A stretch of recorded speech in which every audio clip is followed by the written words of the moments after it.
Iris recording. All of us at some point in time have judged others before we got to know them.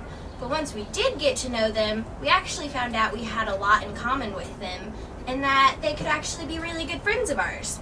This is called Smoky Nights, and it's written by Eve Bunting and illustrated by David Diaz.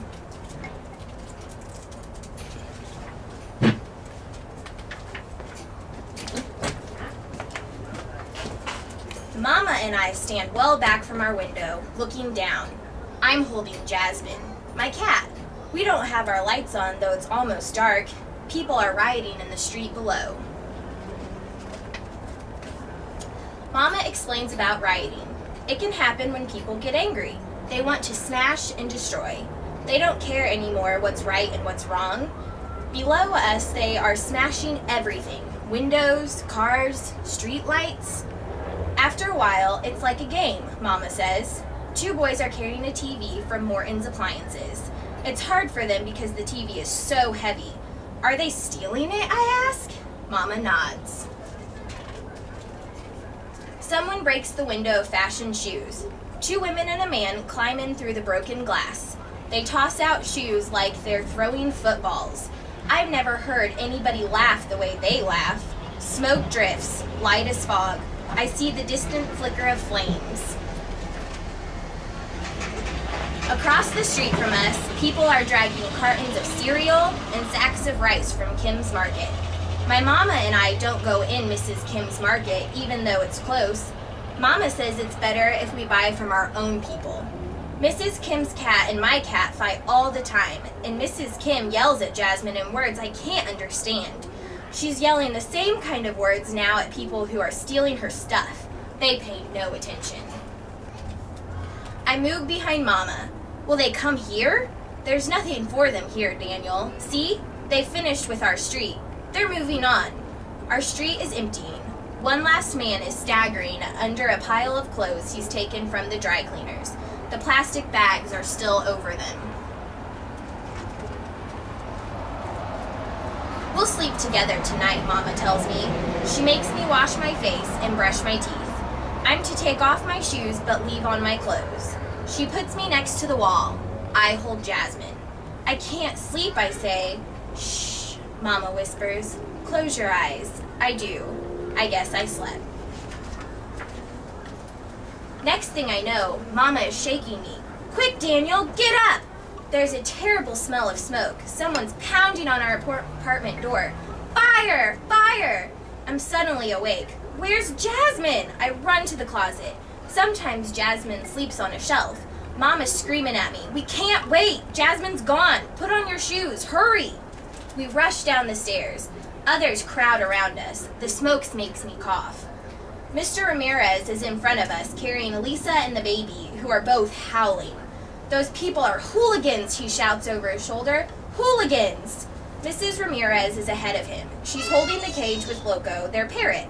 Loco's squawking something awful. Did you see Jasmine, Mr. Ramirez? I shout. He shakes his head, but I don't think he even hears me. Don't touch the railing, he warns. It's hot. Outside, the sky is a hazy orange. Flames pounce up the side of our building. 3 fire engines scream to a stop. Firefighters jump out, running, pulling hoses. I see our window where Mama and I had stood. The fire hasn't reached it yet. Is everybody out? One firefighter yells. Far as we know, another says. Did you see a cat? I ask him. She's yellow. Maybe she's still in there. He glances down. Probably not, son. Cats are plenty smart. She'll be long gone.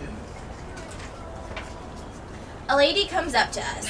There's a shelter you can come to, she says. Everyone, follow me.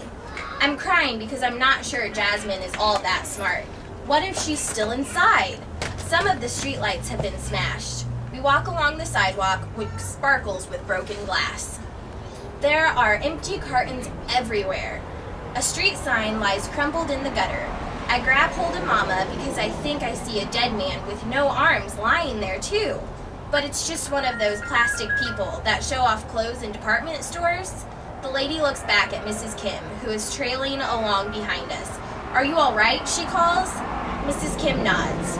We're almost at the shelter, the lady tells us. The shelter is in a church hall. There are cots to sleep on and a table with hot drinks.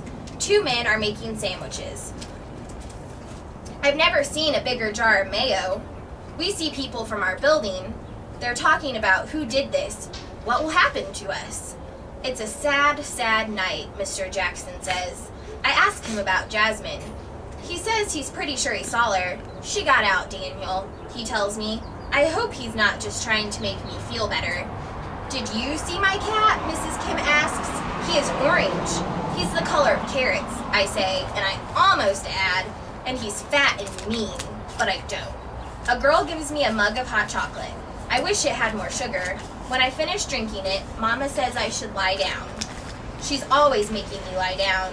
People keep coming. Some of them are crying. One woman screams and screams. I hide under my blanket. Then Mama says, Daniel, look.